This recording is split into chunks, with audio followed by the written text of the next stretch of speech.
first video of this course, we took a general look at the purpose of literature and how, because it is both personal and universal, it can make us more fully human. In the second video, we looked at the Catholic worldview and Catholic literature and how good literature opens us up to the sacramental and incarnational aspects of reality and provides good soil for sowing the seeds of the gospel. And in this final video, we're going to look more particularly at how literature forms us or grows us in our humanity by making us more capable of entering into the reality of the other, making us more empathic, how it teaches us to pay attention to deeper meanings and thus deepens our capacity for prayer, and finally, how it helps us to know ourselves. One of the things that great literature both requires of us and trains us in is attentiveness to others and the capacity to empathize with others. Cheap mass market novels don't require much effort or attention on our part, neither for understanding the plot nor for understanding the characters, who tend to be basic types, cookie-cutter personalities with little depth.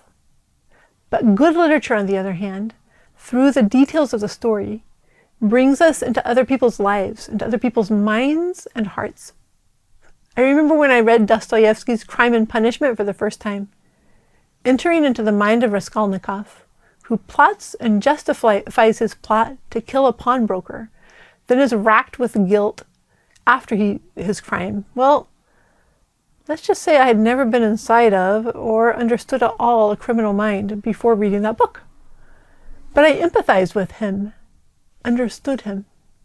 Or take another great Russian novel, Tolstoy's Anna Karenina, the story of this passionate woman married to a rather cold man who falls in love with a soldier, and through this process and the affair that follows, discovers so many things that were in her heart that she hadn't known. I remember discussing this book with classmates, and some of us were entering into Anna's perspective and being able to empathize with her and see things from her perspective, and others stood outside and condemned her without having entered into her experience. So those who were able to enter into her experience were able to understand from within, to empathize with her, even as we condemned her actions. When literature is well written, when characters are fully developed, they seem not mere words on a page, but real, true persons, human beings with a heart and a soul, with a past and a future, whose lives and struggles, though different from our own, are in a deep way connected to our own. As we enter into their perspectives and their lives through the words on the page, we enter more deeply into the human experience of living in a fallen world, longing for redemption, the struggle and drama of our humanity. In the previous video, I quoted from a Newman essay, and I want to return here to that short quote to highlight another part of it. He writes, "With Christians, a poetical view of things is a duty. We are bid to color all things with hues of faith, to see a divine meaning in every event and a superhuman tendency. Even our friends around us are invested with unearthly brightness, no longer imperfect men, but beings taken into divine favor, stamped with his seal, and in training for future happiness. Good literature, by teaching us to empathize with each character and enter into their struggle for redemption in a fallen world, helps us to see others as God sees them, as beings taken into divine favor, as men and women loved so much by God that he gave his life for them on the cross. Good literature teaches us to empathize with challenges and difficulties and even sins that are different from our own, because it allows us to see inside the struggles of the characters. While in daily life, we often only see the actions, not the struggle behind the actions. When we learn to enter into the struggle of literary characters, when we learn to love them even in their struggles and weaknesses, we learn by analogy to do the same with our fellow human beings, with our family members and friends, with our classmates, with the ones we work with, even with those who are very difficult for us. This capacity for empathy, developed by the attentive reading of good literature, makes us more compassionate, more capable of listening to others, more capable of understanding their struggles and joys, more capable of mercy, more ready to seek reconciliation, more patient with others' weaknesses and defects, and thus more capable of living in community and in communion with others, both those most like us and those unlike us. In the last video, we also spoke about how good literature, especially Catholic literature, is sacramental and incarnational, opening us up to the invisible presence of God hidden in all of creation and in every event. Attentive reading of good literature makes us ever more capable of detecting that hidden presence of God at work in the world.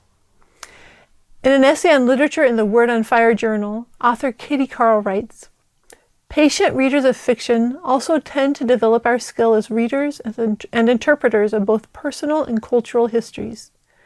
The act of narrative interpretation of reading history and reality as clues to the knowledge of God's mysterious will is embedded and explicitly practiced in Scripture. Thus, a certain capacity in narrative interpretation is also an implicit prerequisite for a robust personal faith. In a way, salvation history starts all over again in each soul and must run the full course of its narrative in each human life. Becoming close readers of experience may help us to see this arc's development, that is, to see God's presence and saving work, especially where it may not be obvious, where we may now be blind to it. Reading fiction attentively," Carl says, "teaches us to read our own stories, our own lives, the lives of others around us, and the history of the culture in truth, to be able to see the hand of God at work, the drama of salvation being played out in the various circumstances and details. The more we learn to read good literature, the more we will learn to see our lives and this world sacramentally. The more we learn to see the world and all that happens in our lives sacramentally, the more we will be able to detect the work and the will of God in our lives. Reading good literature, then, teaches us how to detect the hidden and mysterious presence of God.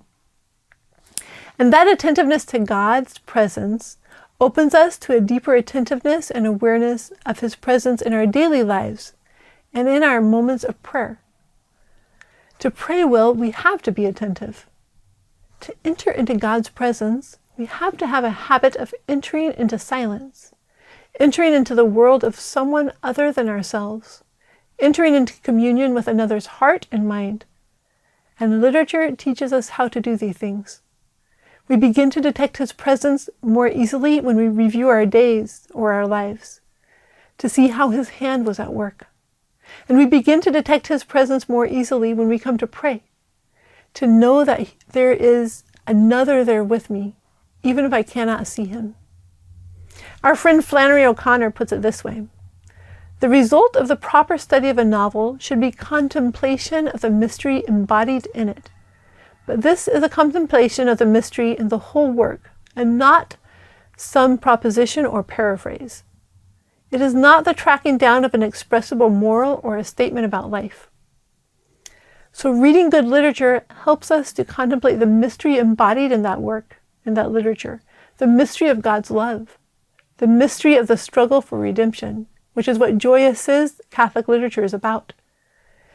It teaches us to contemplate that mystery in the larger picture of the plot or storyline of the work, but also in the personal lives of each of the characters, as we see how moment by moment they respond to or refuse grace. A contemporary novel that I really enjoy is Father Elijah, by the Canadian author Michael D. O'Brien. It's an intensely dramatic novel with many different things happening in the story, and one of the things I love is the way the main character, Father Elijah, struggles to respond to grace. There are moments of trying temptation where, at least internally, he partly gives in to those temptations, not guarding his heart as he should. There are moments of spiritual attack where even so he responds with mercy toward the one attacking him. There are moments of discouragement and grief, of joy, of confession, of confusion. And all along, you have the sense of Father Elijah trying to respond to God's grace, trying to be faithful to his vows, even as he has to fight his own personal battles and play an important role in a much greater battle for the world. What makes his character believable are precisely those struggles to be attentive to and respond to God's presence and work in the world, to respond to God's offers of grace. And even authors that are not writing from a Catholic worldview teach us how to understand the world and how to understand others. Back when I was in college, one of my favorite novelists was the American Ernest Hemingway, who won the Pulitzer Prize for The Old Man and the Sea. I admired Hemingway's sparse style, his commitment to prose that had no excess, whether in expression or in detail of content. I admired the way his characters drew me into their reality, into their worldview, even if in the end it was a despairing one, a hopeless one filled with sadness, for the desire for there to be more, for there to be meaning, and yet then finding no meaning. I admired the way that, in his writing, Hemingway conveyed his hopeless worldview. Something of his writing depicted the outcome of that worldview. The desperate need of salvation in each human person, even in those who don't believe such salvation is possible. Even reading Hemingway teaches us the great need for God, shows us what it is like to see the world through Fulton Sheen's curtain, and how important it is for us to learn to pull back the curtain and look through the window, for ourselves in the first place and then for those around us. What Hemingway taught me, though I didn't have words for it at the time, was the importance of evangelizing, the importance of helping others around me come to see what I see, to encounter the one whom I've encountered. I want to speak about one more way that literature helps us grow in our humanity, and this one may seem paradoxical. It's probably clear how literature can help us grow in our capacity to empathize with others, because that's the nature of reading a good book. And it's probably clear to us as Catholics how literature helps us detect the presence of God, how seeing the world as sacramental makes us more attentive to his presence in daily life, in all of creation. But I think that literature also helps us to grow in self-knowledge. How so? How does reading about the lives of other people in other times and places help me know myself better? Remember what we said in the first video about personal and universal experience? Well, that's the first way that reading literature helps us to know ourselves. We start to see those universal experiences at play in our own lives, the ways the drama of sin and redemption plays out in our own life. As we enter into the various worlds and lives narrated to us by great literature, we start to find ourselves in the stories, or aspects of ourselves, and we start to find the great story in ourselves. We start to see where we struggle with pride and rebellion, where we are moved by grace, where our hearts are pierced or hardened by suffering, where we open ourselves to healing or close ourselves in false comforts. As we enter into the worlds of the different characters and their struggles, we start to see ways in which we are like them and ways in which we differ from them. Take, for example, C.S. Lewis's novel, Till We Have Faces. When I first read it, I struggled to understand it. But when I picked it up again, I realized how easily I could identify with Uril's vanity and covering her face to hide her ugliness, but then being afraid to remove the cover because people thought maybe that she was actually very beautiful. Oh, how many ways we wear masks. Or the first time I read The Lord of the Rings, back in high school, and how deeply I identified with Sam and his loyalty to Frodo. Or so many other qualities, positive and negative, of so many characters. I started to see myself in the books I read, and so learned a great deal about myself. A third way that literature teaches us about who we are, helps us to know ourselves, is through the habit of reflection. As we learn to think about the stories we read, we learn to think about our own story. As we discover ourselves in the great drama of the literature we read, we begin to discover, through this reflection, the role we are playing in the drama of the world we live in right now. We are all on a quest. We're all on a journey. And reading literature helps us to understand who and where we are on that journey, what part we are playing in the quest, what our own character's strengths and weaknesses are. And even over and above the specific ways that literature makes us more empathic, teaches us to detect God's hidden presence, and teaches us about ourselves, reading it will make us better humans. Katie Carl puts it this way: good things pursued for their own sake can, very often, make us better humans. When we are better humans, we have a better chance of spreading and sharing those good things we perceive or embody, since the good is diffusive of itself. I'd like to close this course with this thought. St. John Henry Newman was himself a great literary figure. While best known for his sermons and essays, he was also a novelist and quite an excellent poet.